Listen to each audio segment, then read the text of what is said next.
First steps in the higher life. Seeing that the path of virtue is the path of knowledge, and that before the all-embracing principles of truth can be comprehended, perfection in the more lowly steps must be acquired, how then shall a disciple of truth begin? How shall one who aspires to the righting of his mind and the purification of his heart, that heart which is the fountain and repository of all the issues of life, learn the lessons of virtue? How does he thus build himself up in the strength of knowledge, destroying ignorance and the ills of life? What are the lessons, the first steps? How are they learned? How are they practiced? How are they mastered and understood? The first lessons consist in overcoming those wrong mental conditions which are most easily eradicated, and which are the common barriers to spiritual progress, as well as in practicing the simple domestic and social virtues. The reader will be better aided if I group and classify the first 10 steps in 3 lessons as follows: vices of the body to be overcome and eradicated. First lesson: discipline of the body. First step: idleness, laziness, or indolence. Second step: self-indulgence or gluttony. Second lesson: discipline of speech. Third step: slander. Fourth step: gossip and idle conversation. Fifth step: abusive and unkind speech. Sixth step: frivolity or irreverent speech. Seventh step: critical, captious, or fault-finding speech. Third lesson: discipline of tendencies. Eighth step: unselfish performance of duty. Ninth step: unswerving rectitude or moral integrity. 10th step: unlimited forgiveness. The 2 vices of the body and the 5 of the tongue are so called because they are manifested in the body and tongue. Also, by so definitely classifying them, the mind of the reader will be better helped. But it must be clearly understood that these vices arise primarily in the mind, and are wrong conditions of the heart worked out in the body and the tongue. The existence of such chaotic conditions is an indication that the mind is altogether unenlightened as to the real meaning and purpose of life, and their eradication is the beginning of a virtuous, steadfast, and enlightened life. But how shall these vices be overcome and eradicated? By first, and at once, checking and controlling their outward manifestations, and by suppressing the wrong act. This will stimulate the mind to watchfulness and reflection, until by repeated practice it will come to perceive and understand the dark, wrong, and erroneous conditions of mind, out of which such acts spring. It will then abandon them entirely. It will be seen that the first step in the discipline of the mind is the overcoming of indolence or laziness. This is the easiest step, and until it is perfectly accomplished, the other steps cannot be taken. The clinging to indolence constitutes a complete barrier to the path of truth. Indolence consists in giving the body more ease and sleep than it requires, in procrastinating, and in shirking and neglecting those things which should receive immediate attention. This condition of laziness must be overcome by rousing up the body at an early hour, giving it just the amount of sleep it requires for complete recuperation, and by doing promptly and vigorously every task, every duty, no matter how small, as it comes along. On no account should food or drink be taken in bed, and to lie in bed after one has awakened, indulging in ease and reverie, is a habit fatal to promptness and resolution of character, and of purity of mind. Nor should one attempt to do his thinking at such a time. Strong, pure, and true thinking is impossible under such circumstances. A man should go to bed to sleep, not to think. He should get up to think and work, not to sleep. The next step is the overcoming of self-indulgence or gluttony. The glutton is he who eats for animal gratification only, without considering the true end and object of eating. He eats more than his body requires, and is greedy after sweet things and rich dishes. Such undisciplined desire can only be overcome by reducing the quantity of food eaten and the number of meals per day, and by resorting to a simple and uninvolved diet. Regular hours should be set apart for meals, and eating at other times should be rigidly avoided. Suppers should be abolished, as they are altogether unnecessary and promote heavy sleep and cloudiness of mind. The pursuit of such a method of discipline will rapidly bring the once ungoverned appetite under control, and as the sensual sin of self-indulgence is taken out of the mind, the right selection of foods will be instinctively and infallibly adapted to the purified mental condition. It should be well borne in the mind that a change of heart is the needful thing, and that any change of diet which does not promote this end is futile. When one eats for enjoyment, he is gluttonous. The heart must be purified of sensual craving and gustatory lust. When the body is well controlled and firmly guided, when that which is to be done is done vigorously, when no task or duty is delayed, when early rising has become a delight, when frugality, simplicity, temperance, and abstinence are firmly established, when one is contented with the food which is put before him, no matter how scanty and plain, and the craving for gustatory pleasure is at an end, then the first two steps in the higher life are accomplished. Then is the first great lesson in truth learned. Thus is established in the heart the foundation of a poised, self-governed, virtuous life. The next lesson is the lesson of virtuous speech, in which there are 5 orderly steps. The first of these is overcoming the habit of slanderous speech. Slander consists of inventing or repeating unkind and evil reports about others, in exposing and magnifying the faults of others, or of absent friends, and in introducing unworthy insinuations. The elements of thoughtlessness, cruelty, insincerity, and untruthfulness enter into every slanderous act. He who aims at the living of the right life will commence to check the cruel word of slander before it has gone forth from his lips. He will then check and eliminate the insincere thought which gave rise to it. He will watch that he does not vilify or defame anyone. He will refrain from disparaging, defaming, and condemning the absent friend, whose face he has so recently smiled into or kissed, or whose hand he has shaken. He will not say of another that which he dare not say to his face.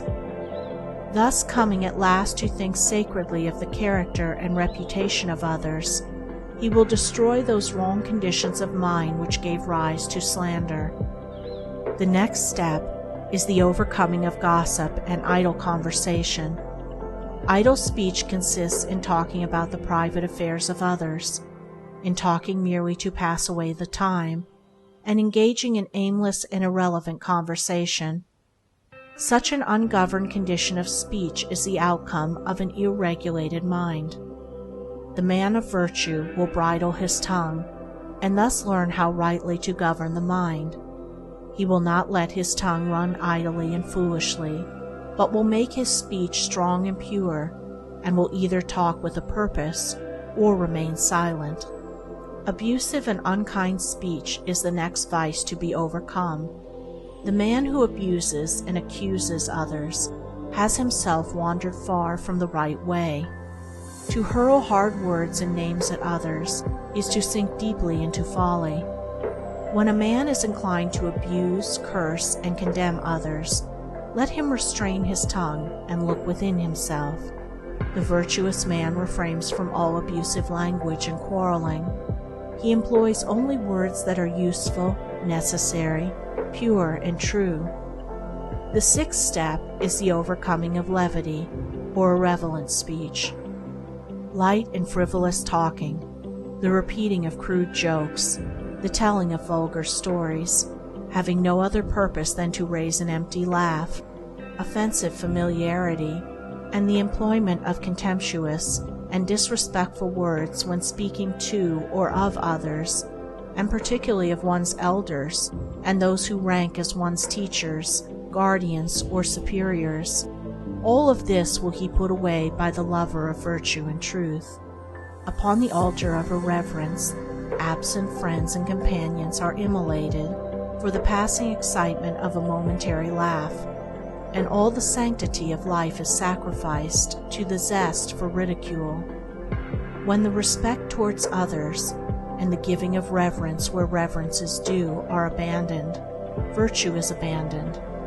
When modesty, significance, and dignity are eliminated from speech and behavior, truth is lost. Yea, even its entrance gate is hidden away and forgotten.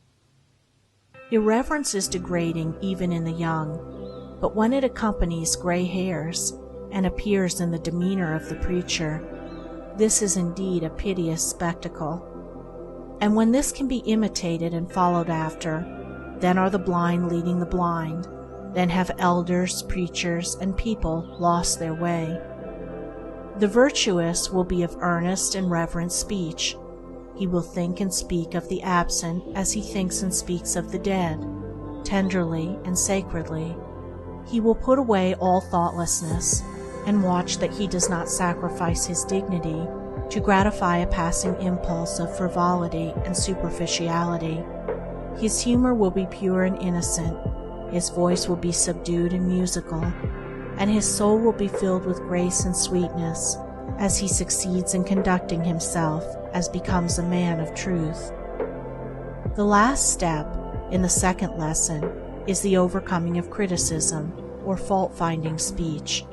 This vice of the tongue consists in magnifying and harping on small or apparent faults, in foolish quibbling and hair-splitting, and in pursuing vain arguments based upon groundless suppositions, beliefs, and opinions.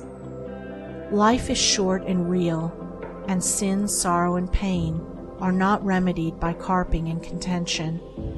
The man who is ever on the watch to catch at the words of others in order to contradict and dispute them has yet to reach the higher way of holiness, the truer life of self-surrender. The man who is ever on the alert to check his own words in order to soften and purify them will find the higher way and the truer life. He will conserve his energies, maintain his composure of mind, and preserve within himself the spirit of truth. When the tongue is well controlled and wisely subdued, when selfish impulses and unworthy thoughts no longer rush to the tongue demanding utterance, when the speech has become harmless, pure, gentle, gracious, and purposeful, and no word is uttered but in sincerity and honesty, then are the 5 steps to virtuous speech accomplished. Then is the second great lesson in truth learned and mastered. And now some will ask, but why all this discipline of the body and restraint of the tongue? Surely the higher life can be realized and known without such strenuous labor, such incessant effort and watchfulness? No, it cannot. In the spiritual as the material, nothing is done without labor, and the higher cannot be known until the lower is fulfilled. Can a man make a table before he has learned to handle a tool and drive a nail? And can a man fashion his mind in accordance with truth before he has overcome the slavery of his body? As the intricate subtleties of language cannot be understood and wielded before the alphabet and the simplest words are mastered, neither can the deep subtleties of the mind be understood and purified before the ABC of right conduct is perfectly acquired. As for the labor involved, does not the youth joyfully and patiently submit himself to 7 years' apprenticeship in order to master a craft? And does he not, day by day, carefully and faithfully carry out every detail of his master's instructions, looking forward to a time when, perfected through obedience and practice, he shall himself become a master. Where is the man who sincerely aims at excellence in music, painting, literature, or any trade, business, or profession, who is not willing to give his whole life to the acquirement of that particular perfection? Shall labor then be considered where the very highest excellence is concerned, the excellence of truth? He who says, "The path which you have pointed out is too difficult. I must have truth without labor, salvation without effort," that man will not find his way out of the confusions and sufferings of selfhood. He will not find the calm, well-fortified mind and wisely ordered life. His love is for ease and enjoyment, and not for truth. He who, deep in his heart, adores truth, and aspires to know it, will consider no labor too great to be undertaken, but will adopt it joyfully and pursue it patiently. By perseverance and practice, he will come to the knowledge of truth.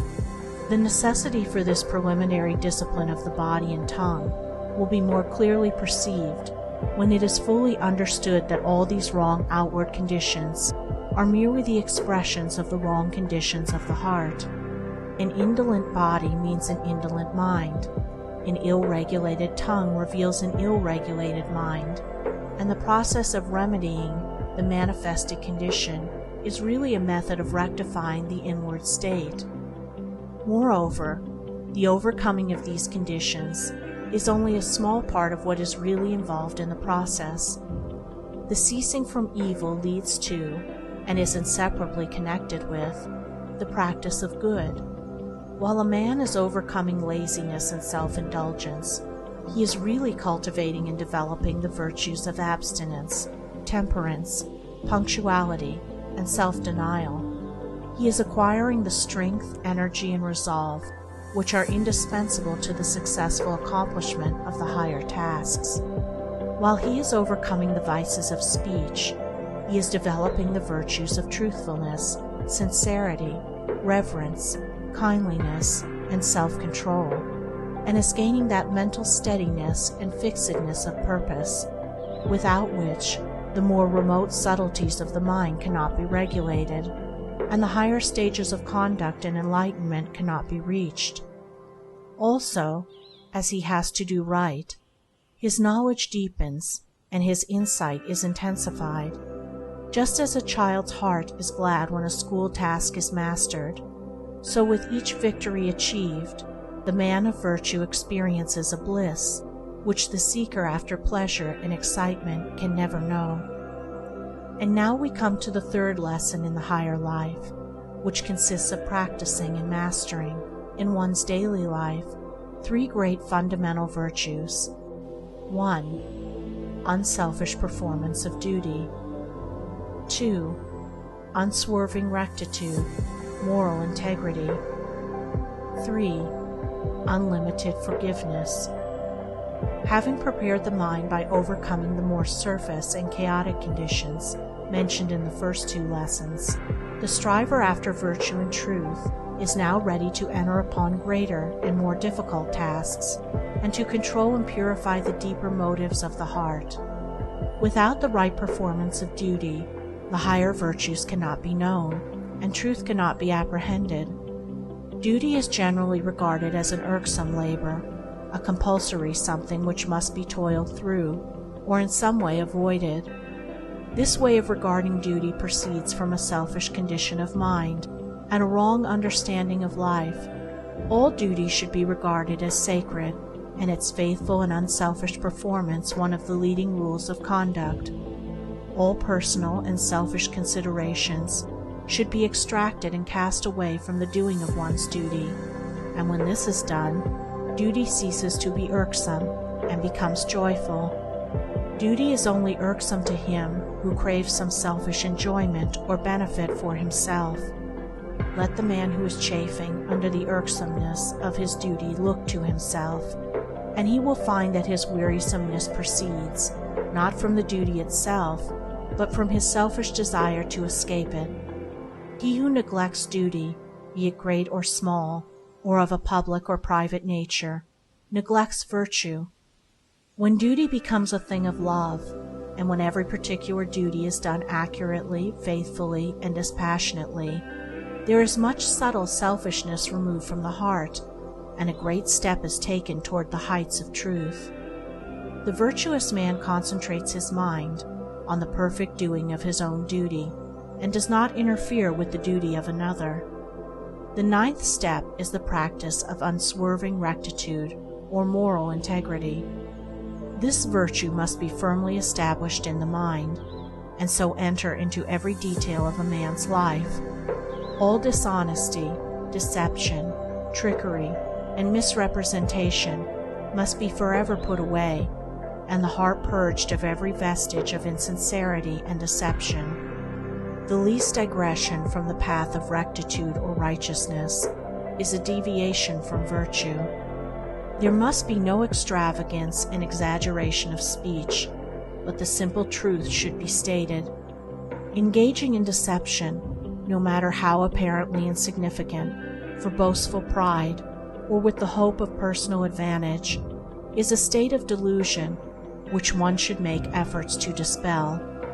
It is demanded of the man of virtue that he shall not only practice the most rigid honesty in thought, word, and deed, but that he shall be exact in his statements, omitting and adding nothing to the actual truth. In thus shaping his mind to the principle of rectitude or moral integrity, he will gradually come to deal with people and things in a just and impartial spirit, considering equity before himself, and viewing all things with freedom from personal bias, passion, and prejudice. When the virtue of rectitude is fully practiced and comprehended, so that all temptation to untruthfulness and insincerity has ceased, then is the heart made purer and nobler, then is character strengthened, and knowledge enlarged, and life takes on a new meaning and a new power. Thus is the 9th step accomplished. The 10th step is the practice of unlimited forgiveness. This consists in overcoming the sense of injury which springs from vanity, selfishness, and pride, and in exercising disinterested charity and large-heartedness towards all. Spite, retaliation, and revenge are so utterly ignoble, so base, so small and foolish, as to be altogether unworthy of being noticed or harbored. No one who fosters such conditions in his heart can lift himself above folly and suffering, and guide his life aright. Only by casting them away, and ceasing to be moved by them, can a man's eyes be opened to the true way of life. Only by developing a forgiving and charitable spirit can he hope to approach and perceive the strength and beauty of a well-ordered life. In the heart of the strongly virtuous man, no feeling of personal injury can arise. He has put away all retaliation, and has no enemies. If other men should regard themselves as his enemies, he will regard them kindly, understanding their ignorance, and making full allowance for it. When this state of heart is arrived at, then the 10th step in the discipline of one's self-seeking inclinations is accomplished. Then the 3rd great lesson in virtue and knowledge is learned and mastered. Having thus laid down the first 10 steps and 3 lessons in right doing and right knowing, I leave those of my readers who are prepared for them to learn and master them in their everyday life. There is, of course, a still higher discipline of the body, a more far-reaching discipline of the tongue, and greater and more all-embracing virtues to acquire and understand before the highest state of bliss and knowledge can be grasped. But it is not my purpose to deal with them here. I have expounded only the first and easiest lessons on the higher path, and by the time these are thoroughly mastered, the reader will have become so purified, strengthened, and enlightened that he will not be left in the dark as to his future progress. Those of my readers who have completed these 3 lessons will already have perceived, beyond and above, the high altitudes of truth and the narrow and precipitous track which leads to them, and will choose whether they shall proceed. The straight path which I have laid down can be pursued by all, with greater profit to themselves and to the world. And even those who do not aspire to the attainment of truth will develop greater intellectual and moral strength, finer judgment, and deeper peace of mind by perfecting themselves in this path. Nor will their material prosperity suffer by this change of heart. Nay, it will be rendered truer, purer, and more enduring. For if there is one who is capable of succeeding and fitted to achieve, it is the man who has abandoned the petty weaknesses and everyday vices of his kind, who is strong enough to rule his body and mind, and who pursues with fixed resolve the path of unswerving integrity and sterling virtue.